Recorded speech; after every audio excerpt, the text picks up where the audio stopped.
नमस्कार, news for live में आपका स्वागत है। मैं हूं राहुल सिंह शेखावत। अब तक 141 यानी 141 मेंबर ऑफ पार्लियामेंट यानी सांसदों को अब तक सस्पेंड कर दिया गया है। आप जानते हैं कि संसद का शीतकालीन सत्र चल रहा है और एक घटना बहुत दुर्भाग्यपूर्ण हुई थी जब संसद की कार्यवाही के दौरान कुछ युवक उसमें घुसे थे जो विजिटर पास के जरिए अंदर पहुंचे थे और उसके बाद वो स्मोक स्प्रे करते हुए जा रहे, जिसके बाद अफरा तफरी मच गई थी। और उसके बाद विपक्ष ने जो था संसद में गृह मंत्री अमित शाह के बयान की मांग की और उसके बाद हंगामा लगातार चल रहा है। दिलचस्प बात यह है कि जो विजिटर पास बना था वो बीजेपी सांसद प्रताप सिम्हा के नाम से या उनके जरिए बनाया गया था। उनमें से एक जो उपद्रवी था, जिसने जो युवक आया था, वो उनके बताया जाता है, जो मीडिया में रिपोर्ट हुआ है, उसके जो पिता हैं वो उनके निर्वाचन क्षेत्र के रहने वाले हैं। बहरहाल ये मुद्दा दूसरा मुद्दा ये है कि उस घटना के बाद संसद में लगातार कोहराम मचा हुआ, विपक्ष लगातार इस बात पर मांग रहा हुआ है कि गृह मंत्री इस सारे मुद्दे पर, संसद की सुरक्षा पर अपना बयान दे।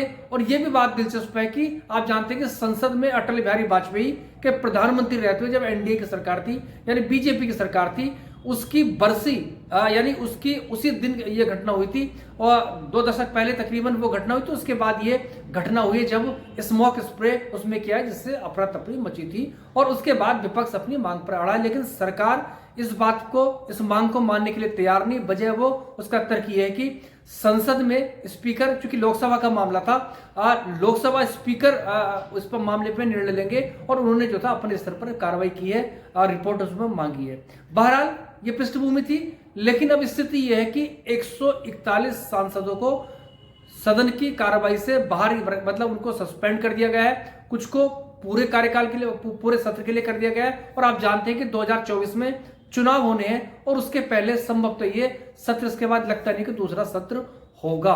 अब सवाल ये उठता है कि संसद में अगर विपक्ष को पूरे विपक्ष को अगर सस्पेंड कर दिया जाएगा तो फिर आखिर सत्र की कार्रवाई का मतलब क्या है। विपक्ष की बात करें तो राज्यसभा और लोकसभा दोनों को मिलाकर विपक्ष के 228 सांसद हैं, जिसमें से 141 सांसदों को सस्पेंड कर दिया गया है। तो बमुश्किल 87 सांसद यानी 87 सांसद के आसपास अभी बचे हैं और चूंकि ये रकस पूरा भी चल रहा है तो मुमकिन है उसके बाद औरों का भी नंबर आ जाए। और महत्वपूर्ण सवाल यह है कि आखिर सरकार की इसके पीछे नीयत क्या है। और दूसरा, जब विपक्ष के सांसद सस्पेंड हो रहे हैं तो आखिर विपक्ष की रणनीति इस सारे मुद्दे पे क्या है। और इस सारी पृष्ठभूमि के अंदर एक घटना का जिक्र करना जरूरी है। 88-89 जब आप जानते हैं कि राजीव गांधी की सरकार थी, कांग्रेस की सरकार थी और बीपी सिंह ने बोफर्स का जो मुद्दा छेड़ा था, उसके बाद पूरा विपक्ष लामबंद हुआ था। उसके बाद सामूहिक तौर पर इस्तीफे लोकसभा से दे दिए गए थे। तो क्या अब विपक्ष उस तरह की कोई रणनीति अपनाएगा? क्योंकि जब सरकार विपक्ष की कथित रूप से मांग सुनने को तैयार नहीं है या उनको समझने को तैयार नहीं है, तो फिर आखिर विपक्ष का लोकसभा में या फिर संसद में मतलब क्या है। और दोनों सदनों की बात करें तो लोकसभा में 94 सांसद और राज्यसभा के 46 सांसदों को जो था निलंबित किया गया है।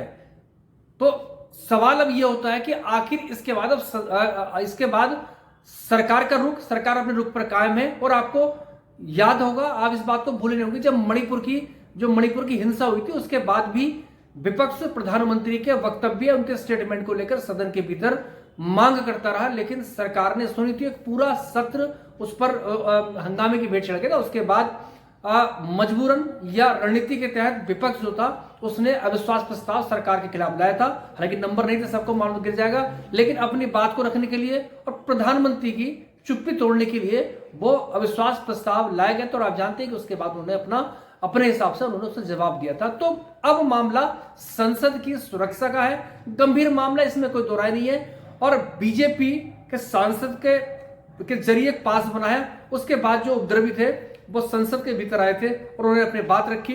उन्होंने माफ कीजिएगा, उन्होंने स्मोक स्प्रे किया था जिससे अफरा तफरी मची थी। तो सवाल तो गंभीर है, इसमें भी कोई दो राय नहीं है कि सुरक्षा में भारी चूक हुई है और वो भी जिस दिन संसद पर हमला पहले हो चुका है। तो ये एक गंभीर स्थिति है। लेकिन इस पर सत्ता पक्ष और विपक्ष के बीच में तनातनी बनी हुई है। सवाल ये भी उठ रहे हैं क्योंकि आप जानते हैं कि जिस तरह से धड़ल्ले से दोनों सदनों में विपक्ष के सांसदों को सस्पेंड किया जा रहा है, तो विपक्ष इस बात को भी उठा रहा है कि कार्यवाही कथित रूप से पूर्वाग्रह से ग्रसित है। सत्ता पक्ष सुनना ही नहीं चाहता, विपक्ष की मांग को दबाना चाहता है। और यह भी इत्तेफाक है कि हाल में जो चुनाव हुए थे 5 राज्यों के, इसमें 3 राज्यों में, हिंदीभाषी राज्यों में बीजेपी की सरकारें बनी है, बीजेपी की जीत हुई है। और उसके बाद 2024 में आप जानते हैं कि देश का सबसे बड़ा चुनावी दंगल होना है। नरेंद्र मोदी अपने तीसरे टर्म के लिए जनता के बीच में जाएंगे। तो उससे पहले ये घटना हुई है, घटना गंभीर है। सत्ता पक्ष और विपक्ष के बीच में एक रकस है पूरे संसद के अंदर। पूरी स्थिति जो गतिरोध की बनी हुई है, सरकार झुक जाएगी लगता नहीं है।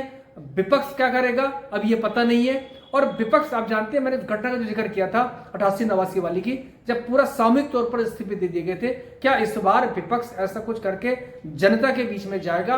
और विपक्ष का यह भी कहना है कि विपक्ष से जुड़ा हुआ कोई भी जरा सा मामला था उसके बाद कार्रवाई कर दी जाती है। हालिया मामला महुआ मित्रा का, जो महुआ है टीएमसी की सांसद, उनकी सदस्यता गई थी, जो पासवर्ड लीक वाला मामला था उस पर क्या गया था। तो क्या संसद की सुरक्षा जिसकी वजह से संसद की सुरक्षा पर सवाल खड़े हो रहे हैं, वो उसका ब्रीच हुआ है?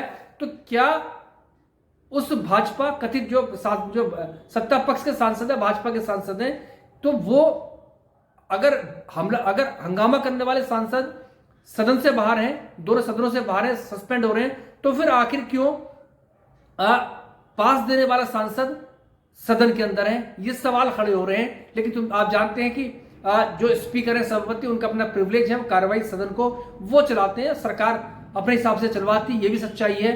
लेकिन इस सारी स्थिति में लोकतंत्र पर सवाल खड़े हो रहे हैं, क्योंकि विपक्ष ये कथित रूप से हमेशा सवाल खड़े करता रहा कि लोकतंत्र खतरे में है। और यह कहा जाता है कि अगर 24 में सरकार की वापसी हुई तो फिर लोकतंत्र बचेगा नहीं। ये लगातार बात विपक्ष की तरफ से आती रही है। लेकिन एक सच्चाई है कि विपक्ष की आवाज, बेशक इसमें कोई दोहराई नहीं कि बहुमत के दम पे वो कहीं ना कहीं दबती हुई या दबाती हुई नजर आ रही है। चुनावी मौसम है, चुनावों में जाना है, तो जाहिर सी बात है उससे पहले सत्ता पक्ष और विपक्ष अपने अपने स्टैंड पर डटे हुए हैं। और तमाम जो सांसद हैं विपक्ष के, वो एक एक करके सस्पेंड किए जा रहे हैं। तमाम जो बड़े सांसद, यहां तक कि जो सबसे बड़ा विपक्षी दल है कांग्रेस, उसके जो संसदीय दल के जो उसके नेता है लोकसभा में, अधीर रंजन चौधरी, उसके अलावा तमाम जो उनके सांसद हैं, उनको जो था सबको सस्पेंड कर दिया गया है।